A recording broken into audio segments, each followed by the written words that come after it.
우리 사람도 그렇고 또 하는 어떤 일들도 그럴 것 같습니다. 지금 있는 곳에서, 지금 있는 자리에서 내려오거나 소위 말해 떨어질 때 우리가 흔히 말하죠. 연착륙을 하는 게 좋다, 이런 얘기를 합니다. 그렇지 않고 갑자기 훅 떨어지거나 갑자기 이렇게 내려오게 되면 충격이 실은 이만저만하지 않죠. 그래서 좀 부드럽게 이렇게 내려오는 것이 좋다, 그런 얘기일 것입니다. 근데 여러분, 모든 추락이 또 몰락이 내려오는 것이 실은 부드러운 것은 없죠. 그게 충격이 없을 수가 없고 다 있을 것입니다. 특히 이 나라가 망한다라고 했을 때, 나라가 몰락하고 멸망하는 경우가 발생하면 거기에 부드러운 멸망, 이런 것은 없을 것입니다. 남쪽 유다가 세월이 많이 걸렸습니다만 마침내 망하고 말았습니다. 하나님이 수십 년 동안 실은 예언을 주셨고 또 권면도 하셨고 또 경고도 주셨고, 그래서 이렇게 하면 망하는 길이다, 망하게 된다 하는 것을 계속해서 선지자들을 통해서 말씀해 주시고 예고해 주셨지만, 그렇다고 해서 그것이 준비된 멸망 같은 그런 것은 될 수 없습니다. 망할 때 보니까 예레미야서의 마지막 부분에 지금 나왔지 않습니까? 망할 때 보니까 예고되었던 것보다가 더 비극적입니다. 이들이 들었던 것보다가 더 비극적이고 비참한 현실이 그들 눈앞에 실은 펼쳐졌습니다. 일단 앞선 본문입니다만 12절에서 23절 사이에 나왔던 내용, 예루살렘의 성전과 왕궁이 다 불탔고요, 그리고 왕궁 주변에 있던 예루살렘의 고관들의 집들이 다 불탔습니다. 그리고 항복한 사람들은 포로로 바벨론으로 끌려갔고요, 또 성전에 있던 성물들, 또 그릇들, 이런 것들은 전부 다 빼앗겨서 바벨론으로 옮겨졌습니다. 이 사람들에게는 상상 이상의 충격이죠. 그들이 믿고 살아왔던 모든 세계가 한 번에 무너지는 그런 장면이었을 것입니다. 우리가 오늘 교독한, 함께 읽은 24절 이하의 이 내용은 그런 비극의 절정과 같은 그 한 장면을 보여주는 것입니다. 어떤 사람들이 기록되어 있는가 하면 포로들 중에서 대제사장, 그리고 24절에 있죠, 부제사장, 성전 문지기, 이런 사람들입니다. 25절을 보게 되면 지휘관, 내시, 서기관, 이런 유들이 주로 열거되어 있습니다. 이런 식으로 쭉 잡혀간 사람들이 30절 맨 마지막에 보니까 4,600명이었다고 기록하고 있습니다. 우리가 나중에 이제 지금 열왕기서를 주일에 보고 있습니다만, 열왕기 하에 가면 이 포로들에 관한 숫자가 한 번 더 나오는데 이 숫자가 확 다릅니다. 열왕기 하에 보면 거의 18,000명 이렇게 나오거든요. 이게 4,600명과 비교해 보면 여기 숫자가 너무 적어요. 근데 이유가 뭐냐 하면 여기에 기록된 이 리스트들은 대부분 이제 지도층들을 중심으로 기록되어 있습니다. 그래서 그 개수의 차이가 아무래도 있습니다. 근데 이 지도층에 해당되는 사람들이 이렇게 바벨론으로 끌려가서 어떻게 되었느냐 보니까 25절과 26절 한번 보십시오. 25절 26절 보시면 사령관 느부사라단은 그들을 사로잡아 라블라에 있는 바벨론의 왕에게 나아가매 27절 27절이네요. 27절에 바벨론 왕이 하맛 땅 라블라에서 그들을 다 쳐 죽였다고 합니다. 이 사람들이, 이 지도층들이 거기에 끌려간 이 사람들이 다 거기서 죽임을 당한 그런 것입니다. 비극이죠. 살아서 끌려갔다가 거기서 다 생명을 달리했으니 이게 뭐 나이스한 몰락 뭐 이런 것은 그래서 여러분 없습니다. 나라가 패망한다는 것은 어떤 형태로든 비극을 피할 수가 없죠.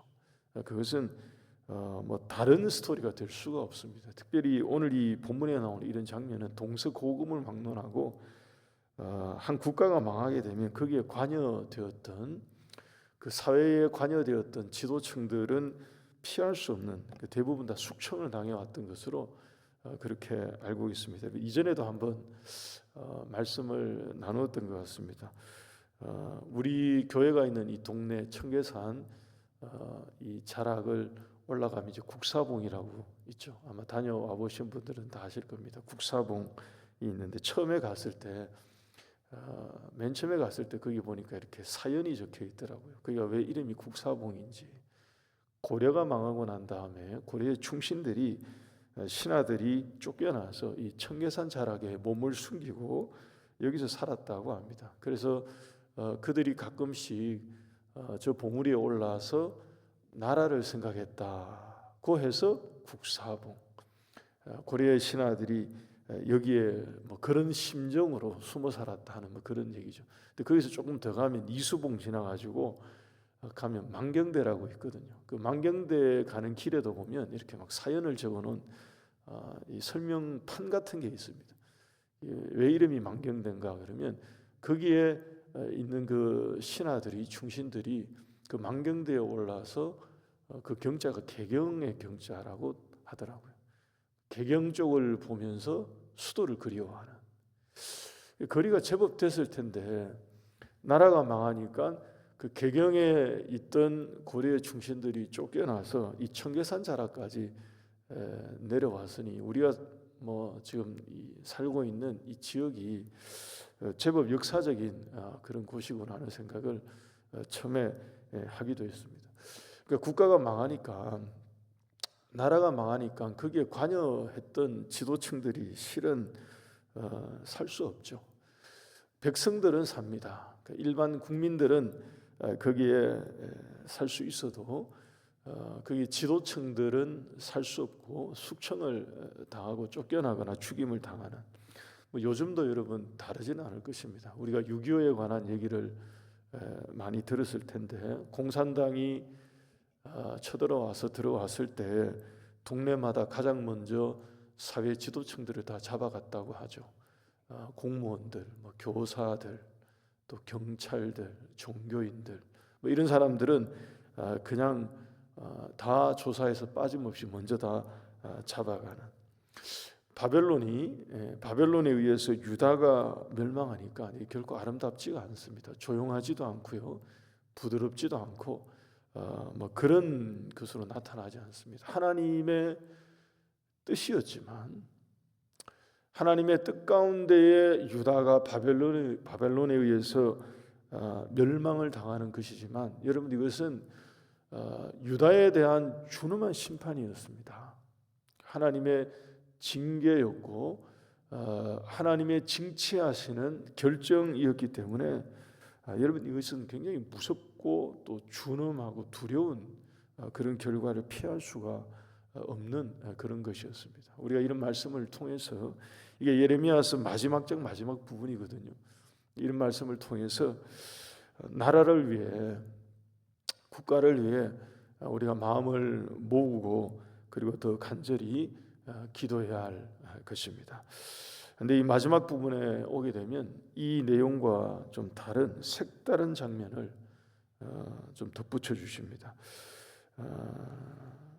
우리 여기 읽었던 내용 중에서 31절 이하를 보게 되면, 방금 전에는 바벨론 왕의 잔혹한 모습을 우리가 봤는데 31절 이하 마지막 부분에 이 내용을 보면 좀 의외의 내용입니다. 친절하게 바뀝니다. 31절 한번 보십시오. 유다 왕 여호야긴이 잡혀간 지 37년이 되었을 때 여호야긴의 머리를 들어주었다, 이런 표현이 나오죠. 그 얘기는 이제 예전 지위를 좀 인정해 주는 그런 식의 행동, 입니다. 감옥에서 풀어주고요. 32절에 보면 친절하게 대해주면서 바벨론에 잡혀와 있던 다른 왕들보다 좀 더 높여주었다고 되어 있죠. 그 조짐이 좀 달라졌습니다. 33절과 34절을 보시면 죄수의 옷을 벗기고 왕과 함께 먹도록 해주었다고 기록하고 있습니다. 그리고 날마다 쓸 것을 죽을 때까지 종신토록 공급받는 그런 혜택을 회복이 있었다. 뭐 이런 얘기입니다. 여러분, 이게 뭘 보여주는 걸까요? 예레미야서 마지막 부분에 와서 하나님이 보여주시는 이 장면, 이 내용은 다른 게 아닙니다. 하나님의 뜻에 따른 징계이고 심판이고 그리고 멸망이고 이런 파국과 같은 그런 거지만 하나님의 심판은 그저 멸망으로 끝나지 않는다 하는 것을 이 내용을 통해서 보여주십니다. 바꿔 말하면 다시 일으켜주시는 회복이 있을 것임을 예레미야서 맨 마지막 부분에서 암시해 주신 그러한 것입니다. 특별히 여러분, 우리가 주목해야 될 것은 여기에 회복을 약속받는 왕의 이름이 여호야긴으로 되어 있습니다. 유다 멸망의 마지막 왕은 명목상 여하튼 시드기야거든요. 제가 이전에도 몇 번 말씀드렸죠. 시드기야는 정통성을 인정받지 못한다고요.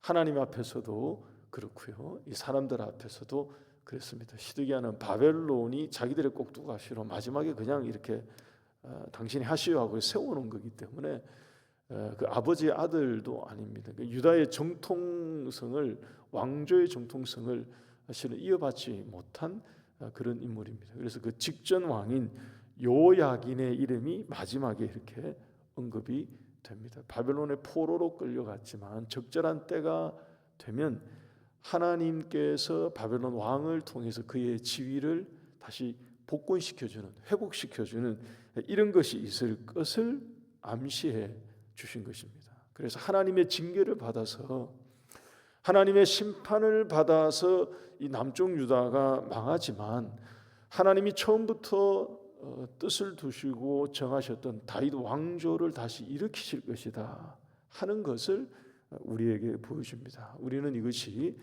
누구를 가리킨 것인지, 어떠한 것을 예고하시는 것인지 압니다. 이 땅 가운데 오실 메시아 되신 예수님을 다윗의 자손 가운데 보내주셔서 하나님의 나라를 다시 세우신다, 일으키신다 하는 그야말로 남은 자손들에 관한 그런 말씀이시죠.